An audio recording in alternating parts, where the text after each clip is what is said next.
Shalom Bapak Ibu Saudara sekalian terkasih di dalam nama Tuhan Yesus Kristus, apa kabar? Puji nama Tuhan, di sore hari ini kita dapat kembali berjumpa dalam program belajar bareng dari Kitab Kejadian. Mari sebelum kita belajar firman Tuhan lebih lagi, bersama-sama kita berdoa. Bapa, kami bersyukur untuk pemeliharaanmu, kasih setiamu yang kau berikan kepada kami. Hari demi hari Engkau yang memberikan kami kekuatan Tuhan untuk menjalani hari ini. Dan kami bersyukur untuk setiap kesempatan yang kau berikan kepada kami, hingga di sore hari ini pun kami Tuhan diberi kesempatan untuk belajar dari firman-Mu. Persiapkan setiap hati dan pikiran kami, mampukan kami Roh Kudus mengerti, memahami, dan menjadi pelaku firman-Mu. Kami bersyukur, ini doa kami, di dalam nama Tuhan Yesus Kristus kami berdoa, haleluya. Amin.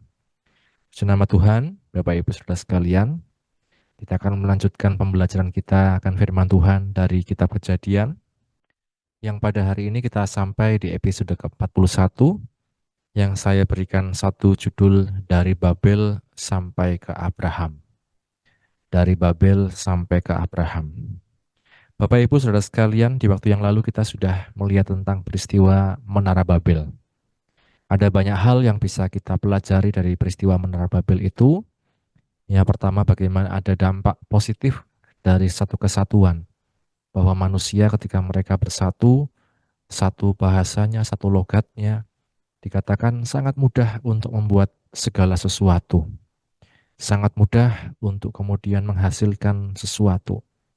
Mereka berkaca dari pengalaman adanya air bah, mereka ingin membuat satu tempat yang sangat tinggi, sehingga kemungkinan alasan ini menjadi sebab mereka membangun Menara Babel, supaya mereka dapat terhindar kalau-kalau peristiwa air bah terjadi kembali. Di sisi lain, Bapak Ibu Saudara sekalian, ada sisi negatif dari kesatuan ini, yaitu ketika kita melihat adanya kecenderungan manusia untuk tidak lagi mengandalkan Tuhan. Adanya kesombongan manusia, kemegahan diri sendiri, yang membuat manusia tidak mau lagi untuk datang kepada Tuhan, minta petunjuk Tuhan, mohon petunjuk Tuhan dalam setiap perencanaannya. Nah, Bapak Ibu Saudara sekalian, maka kita melihat ketika ada dampak positif, ada dampak negatif.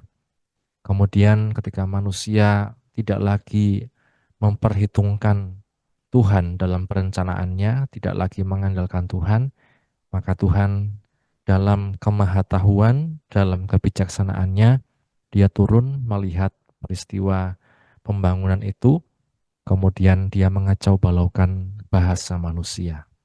Sehingga dari sana manusia tersebar kemana-mana, seluruh penjuru dunia, Bapak Ibu Saudara sekalian.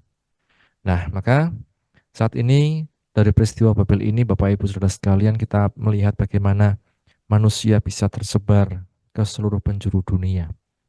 Ada yang berbahasa Ibrani, ada yang berbahasa Inggris, ada yang berbahasa Mandarin, bahasa Arab, dan lain sebagainya. Ini cikal bakal adanya bahasa-bahasa manusia menurut firman Tuhan, menurut Alkitab. Nah, Bapak Ibu, kita akan kembali membaca apa yang dikatakan oleh firman Tuhan di dalam kitab Kejadian. Kita melihat bersama-sama Kejadian pasal yang ke-11. Kejadian pasal yang ke-11 akan saya bacakan mulai dari ayat yang ke-6. Kejadian pasal yang ke-11 mulai dari ayat yang ke-6. Dan ia berfirman, mereka ini satu bangsa dengan satu bahasa untuk semuanya. Ini barulah permulaan usaha mereka. Mulai dari sekarang, apapun juga yang mereka rencanakan, tidak ada yang tidak akan dapat terlaksana. Baiklah kita turun dan mengacau balaukan di sana bahasa mereka, sehingga mereka tidak mengerti lagi bahasa masing-masing. Demikianlah mereka diserahkan Tuhan dari situ ke seluruh bumi, dan mereka berhenti mendirikan kota itu. Itulah sebabnya sampai sekarang nama kota itu disebut Babel, karena disitulah dikacau balaukan Tuhan bahasa seluruh bumi.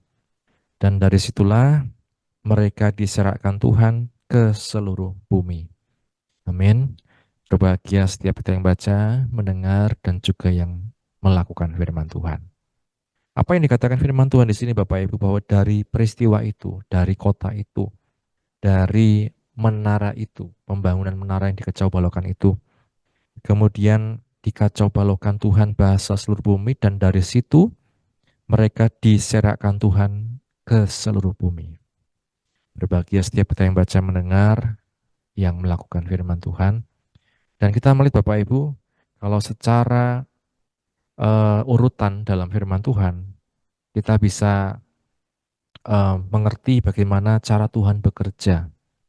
Tetapi di sisi lain juga kita bisa mengerti bagaimana Tuhan tetap bekerja dalam satu rencana yang luar biasa. Tuhan tetap menjagai umat pilihannya. Dan kita melihat jalur yang dipakai Tuhan dalam melaksanakan segala rancangannya, kita melihat adalah jalur dari keturunan Sem. Kita lihat Bapak Ibu selanjutnya di Kejadian pasal 11 mulai dari ayat yang ke-10. Kejadian pasal 11 mulai ayat 10. Inilah keturunan Sem. Setelah Sem berumur 100 tahun, ia memperanakan Arpaksad 2 tahun setelah air bah itu. Sem masih hidup 500 tahun setelah ia memperanakan Arpaksad, dan ia memperanakan anak-anak lelaki dan perempuan. Setelah Arpaksad masih Setelah Arpaksad hidup 35 tahun, ia memperanakan Selah. Arpaksad masih hidup 403 tahun setelah ia memperanakan Selah, dan ia memperanakan anak-anak lelaki dan perempuan. Setelah Selah hidup 30 tahun, ia memperanakan Eber. Selah masih hidup 403 tahun setelah ia memperanakan Eber, dan ia memperanakan anak lelaki dan perempuan. Setelah Eber hidup 34 tahun, ia memperanakan Pelek. Eber masih hidup 430 tahun setelah ia memperanakan Pelek, dan ia memperanakan anak-anak lelaki dan perempuan. Setelah Pelek hidup 30 tahun, ia memperanakan Rehu. Pelek masih hidup 209 tahun setelah ia memperanakan Rehu, dan ia memperanakan anak-anak lelaki dan perempuan. Setelah Rehu hidup 32 tahun, ia memperanakan Seruk. Rehu masih hidup 207 tahun ketika setelah ia memperanakan Seruk, dan ia memperanakan anak-anak lelaki dan perempuan. Setelah Seruk hidup 30 tahun, ia memperanakan Nahor. Seruk masih hidup 200 tahun setelah ia memperanakan Nahor, dan ia memperanakan anak-anak lelaki dan perempuan. Setelah Nahor hidup 29 tahun, ia memperanakan Terah. Nahor masih hidup 119 tahun setelah ia memperanakan Terah, dan ia memperanakan anak-anak lelaki dan perempuan. Setelah Terah hidup 70 tahun, ia memperanakan Abram, Nahor, dan Haran. Kita lihat di sini Bapak Ibu Saudara sekalian, bagaimana rencana Tuhan, salah satunya yang terjadi lewat bapa leluhur, baik bagi orang Israel, baik bagi orang percaya, orang beriman, bapa orang beriman yaitu Abraham. Dari jalur Sem inilah dikatakan turun Abraham, Bapak Ibu Saudara sekalian. Dari mana kita melihat? Sebab dikatakan ada Terah di sana. Ada Terah yang dicatatkan memperanakan Abram, Nahor, dan Haran. Jadi ini Bapak Ibu menjadi satu hal yang kemudian benang merah dari peristiwa Babel. Semua manusia diserahkan, tapi Tuhan tetap memelihara jalur ini. Jalur yang dia jagai, jalur yang terus akan sampai kepada Abraham, sampai kepada Daud, sampai kepada Yesus Kristus sebagai manusia. Bapak Ibu, kita bisa melihat dari satu kekacauan yang luar biasa, Tuhan tetap merencanakan satu keindahan, satu kebaikan. Dari kekacauan yang luar biasa di Babel, Tuhan tetap melihat umatnya. Tuhan tetap kemudian punya rencana yang indah. Dia jaga rencana tersebut sehingga tidak gagal. Dan dia merencanakan itu lewat jalur Sem, kemudian ada Terah, ada Abram, sampai kepada Daud, sampai kepada Yesus Kristus yang menjadi juru selamat kita. Bapak Ibu Saudara sekalian, kalau kita lanjutkan di ayat yang ke-27, inilah keturunan Terah. Terah memperanakan Abram, Nahor, dan Haran memperanakan Lot. Ketika Terah ayahnya masih hidup, matilah Haran di negeri kelahirannya di Ur-Kasdim. Abram dan Nahor kedua-duanya kawin. Nama istri Abram ialah Sarai, dan nama istri Nahor ialah Milka. Anak Haran, ayah Milka, dan Yiska.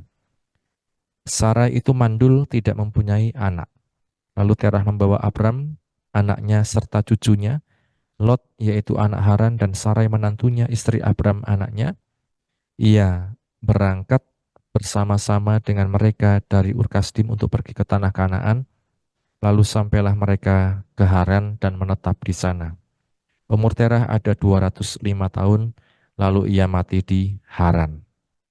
Bapak Ibu, kita melihat bagaimana cikal bakal dari satu keturunan. Ya. Ada peristiwa Babel, semua manusia diserahkan. Kemudian ada satu yang kita lihat di catat Alkitab, keturunan Sem. Sampai Terah, sampai kemudian Abram. Bapak Ibu, di sisi lain kita juga melihat dari apa yang kita baca tadi tentang umur manusia. Kalau zaman dulu sampai luar biasa umurnya bisa 969, bisa 800, 700 lebih. Kemudian di awal-awal tadi ada yang 430, ada yang 403, sampai kemudian kita melihat sampai 200-an Bapak Ibu, dan itu terus menurun-menurun. Bagaimana kualitas manusia, kehidupan manusia yang sudah jatuh dalam dosa terus menurun Bapak Ibu. Di sisi lain kita melihat dari kualitas yang terus menurun sebagai manusia yang umurnya tidak lagi sepanjang orang-orang zaman dulu, ada rencana Tuhan yang tetap terjadi, ada rencana Tuhan yang tetap berjalan. Jadi Bapak Ibu, kalau kita sedang melihat bagaimana kondisi ekonomi, kondisi dunia ini, kita lihat, waduh kok semakin nggak penak, semakin buruk, semakin tidak sesuai harapan, semakin jauh dari impian saya, Bapak Ibu. Kita selalu melihat bahwa ada rencana Tuhan yang masih terus berjalan di sini. Ada rencana Tuhan yang begitu indah yang masih terus berjalan. Sehingga kita percaya kita menjalani hidup ini bukan dengan mata jasmani kita saja, tetapi dengan mata yang tertuju kepada Kristus. Sebab kita melihat bagaimana ketika kualitas manusia semakin menurun, peristiwa Babel terjadi, umur manusia semakin pendek, justru di situ kemudian muncul orang-orang luar biasa. Ada seorang Abram, nama nama lahir dari Abraham. Dia lahir di situ, dia muncul di situ Bapak Ibu. Keturunan Sem ini menunjukkan bagaimana rencana Allah terus berlanjut di tengah kemerosotan manusia. Rencana Allah terus berlanjut di tengah kekacau balauan. Rencana Allah terus berlanjut apapun itu, kita melihat ada rencana Tuhan yang luar biasa, sehingga kemudian kita melihat dari keturunan Abraham ini muncul Yesus Kristus yang menjadi juru selamat kita. Bapak Ibu Saudara sekalian, seperti yang saya katakan tadi, mari kita jalani hidup ini bukan hanya dengan mata jasmani kita, tetapi dengan mata yang tertuju kepada Kristus, Bapak Ibu. Di tengah berbagai macam mungkin tantangan, halangan yang membuat kita kemudian lemah dan lain sebagainya, mari kita terus berjalan dengan mata yang tertuju kepada Yesus. Di Ibrani pasal 12 ayat 1 dan 2, karena kita mempunyai banyak saksi bagaikan awan yang mengelilingi kita.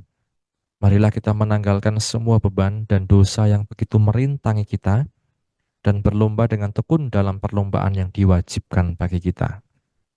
Marilah kita melakukannya dengan mata yang tertuju kepada Yesus yang memimpin kita dalam iman dan yang membawa iman kita itu kepada kesempurnaan, yang dengan mengabaikan kehinaan tekun memikul salib ganti sukacita yang disediakan bagi dia yang sekarang duduk di sebelah kanan tahta Allah. Firman Tuhan katakan apa Bapak Ibu Saudara sekalian? Mari kita jalani perlombaan iman, kalau istilah Alkitab, jalani hidup ini meskipun banyak tantangan, banyak masalah, banyak hal yang mungkin membuat kita kecewa dan ingin, wah saya untuk apa percaya sama Tuhan Yesus. Mari Bapak Ibu, di tengah segala kemerosotan, ketidaknyamanan, hal-hal yang membuat kita kecewa, Mari kita selalu memiliki mata yang tertuju kepada Tuhan Yesus Kristus saja. Sebab hanya di dalam Dia kita melihat ada satu pengharapan yang sempurna, pengharapan yang tidak mengecewakan. Sama seperti peristiwa dari Menara Babel sampai kepada Abraham, Bapak Ibu. Dari segala kekacauan, kemudian kemerosotan dunia, kemerosotan manusia, Tuhan munculkan orang-orang seperti Abraham. Dan itu akan terus berlanjut Bapak Ibu sampai kepada Yesus Kristus. Karenanya Bapak Ibu, mungkin kita pikir untuk apa belajar silsilah ya. Kalau dulu pernah kita belajar di silsilah kok ada ini, anaknya itu. Kita melihat bagaimana Alkitab menunjukkan berbagai macam keterangan, berbagai macam hal yang patut kita pelajari, yang patut kita simak. Bahwa umur manusia ternyata semakin pendek dari masa ke masa. Di waktu itu ya, dari masa ke masa. Karena apa? Jatuh dalam dosa. Karena selalu degil hatinya dan lain sebagainya. Tetapi di tengah segala ketidaknyamanan, kekacau balauan itu kita melihat ada rencana Tuhan yang terus berjalan. Karenanya mari sama-sama kita terus memiliki mata yang tertuju pada Kristus saja. Hanya Dia pengharapan kita sauh yang kuat, pengharapan yang teguh di dalam kehidupan kita. Tuhan memberkati. Mari sama-sama kita berdoa. Bapak Surgawi, terima kasih untuk kesempatan ini Tuhan, kalau kami boleh belajar dari firman-Mu. Tolong kami untuk terus berjalan dalam kebenaran-Mu, terus memiliki mata yang tertuju hanya kepada-Mu ya Yesus, yang memimpin kami dalam pengharapan, yang memimpin kami dalam satu keselamatan, yang memimpin kami ke tempat yang penuh sukacita dan damai sejahtera Tuhan.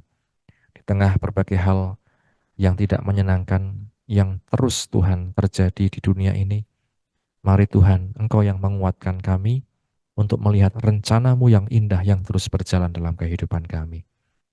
Berkatilah anak-anak-Mu yang sudah mengikuti belajar bareng ini Tuhan, dari manapun kami berada, apapun yang menjadi pergumulan kami, Engkau yang menolong ya Tuhan. Terima kasih Bapa, ini doa kami. Di dalam nama Tuhan Yesus Kristus kami berdoa, haleluya. Amin.